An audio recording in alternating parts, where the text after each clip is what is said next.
your drawing experience a lot easier. If I take that template I cut out before, if I put it back on and wanted to darken the background, I could.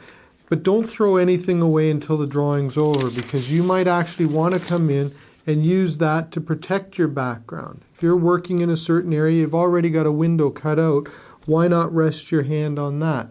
There's no reason you shouldn't do it, except maybe you lose the feel of what the background's offering to the final painting. So keep these things in mind. You might use them later. I still plan to do a little bit more on the face.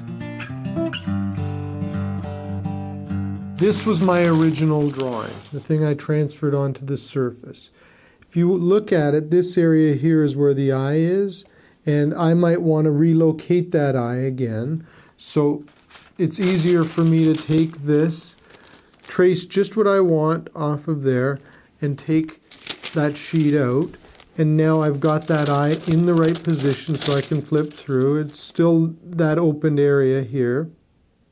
But if I had lost a spot because I had been fooling around or smudging near it, it's nice to know I've still got the drawing, even in that initial stage, at hand. And if you take a careful look at the eye in the reference, there's a little bit of a highlight along the edge.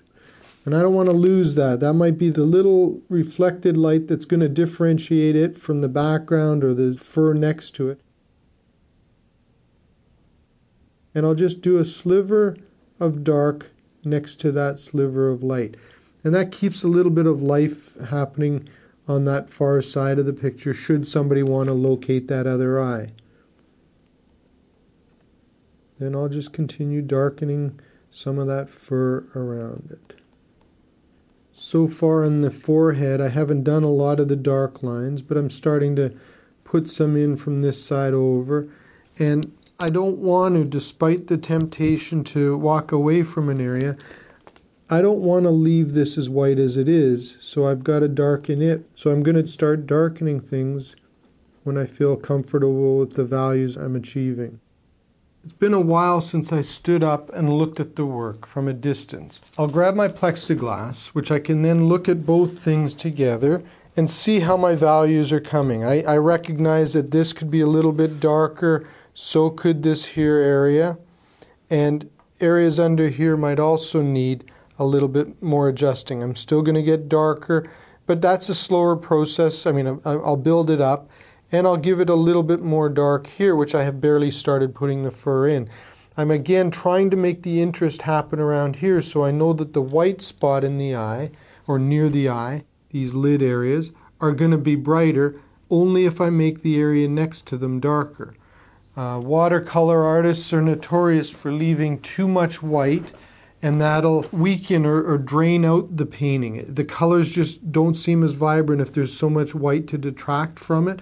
So I'd always encourage you, with your pencil, to go that little extra and make it darker if you think you can get away with it.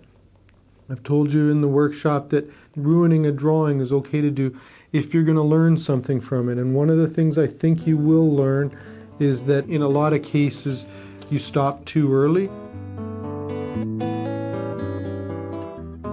I might just locate it, and I'll hold both pieces of paper in place and remove the one when I've put a little dent in it. So I'm scoring the paper a tiny bit. It won't be something that you can see, but it's enough to show me where I've indicated a dot should be. So I'm taking a hole, making it in a piece of paper, and because that highlight is so small, it's a good place to start. So I might just take the eraser and work my way through that paper and seeing if I got the highlights started where I want it. I do, so I can take that hole and make my life a little easier by making it a tiny bit bigger. And in this case, I'm pressing from the inside out now. And I'm going to peel back that opening and just erase.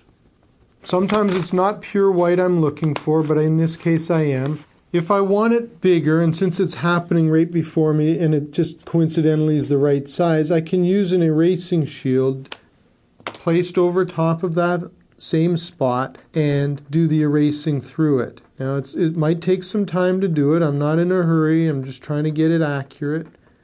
And I can make this hole bigger because it's so dark around it.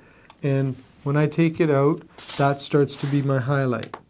Still not happy with how bright it is, so I'm going to put this shield back on and go to plan B, which is to use an eraser that lets me push down harder. There's more substance to it, and try to take out a little bit more than I have to.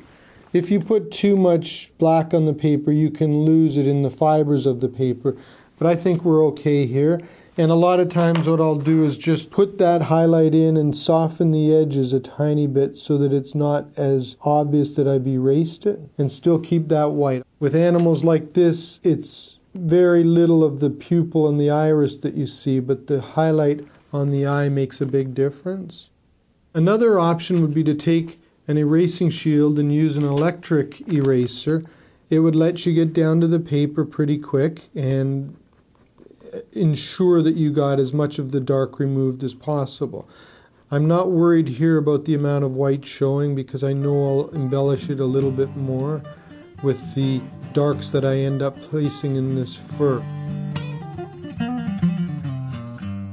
To do fur, I want to either push in this direction or pull in this direction so that it's getting darker here or here and trailing off as I lift the pencil. So by turning it in this direction, I'm going to start at the base of the fur and pull, and hope to get thinner strokes at the end of my stroke.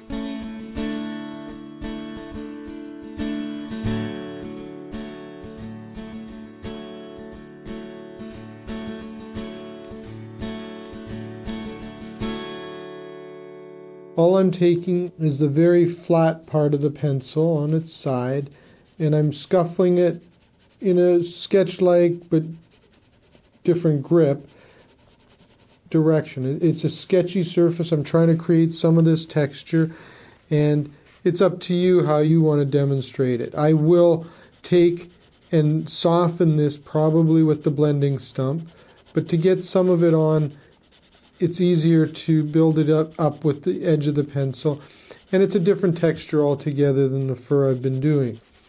You got to be careful you don't press too hard and get some of the color off of the shaft of the pencil, but you can see where I've put an outline for this shadow area, and that'll let me bring some of this right across that line. But if I'm at risk of losing it, I'll just intensify the shadow with a little bit more pressure. But I still sometimes want the texture to flow right through, so I'll carry it off of the shadow into the daylight and continue that throughout the rest of this foreground. If I don't want to do too much more, I'll just take a softer pencil. This is a 2B here, and try it. I was using a 9H here, and it might just be a good time to experiment. Try something different.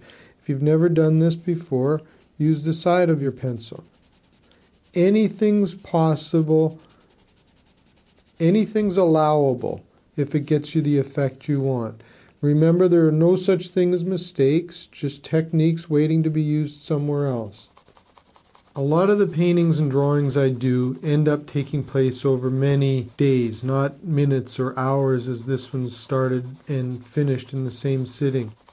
There's not a lot more I do. I want to put whiskers in, I want to finish this hand, I want to build some of this detail in the rocks, but you get enough of an idea to know where I'm going with it.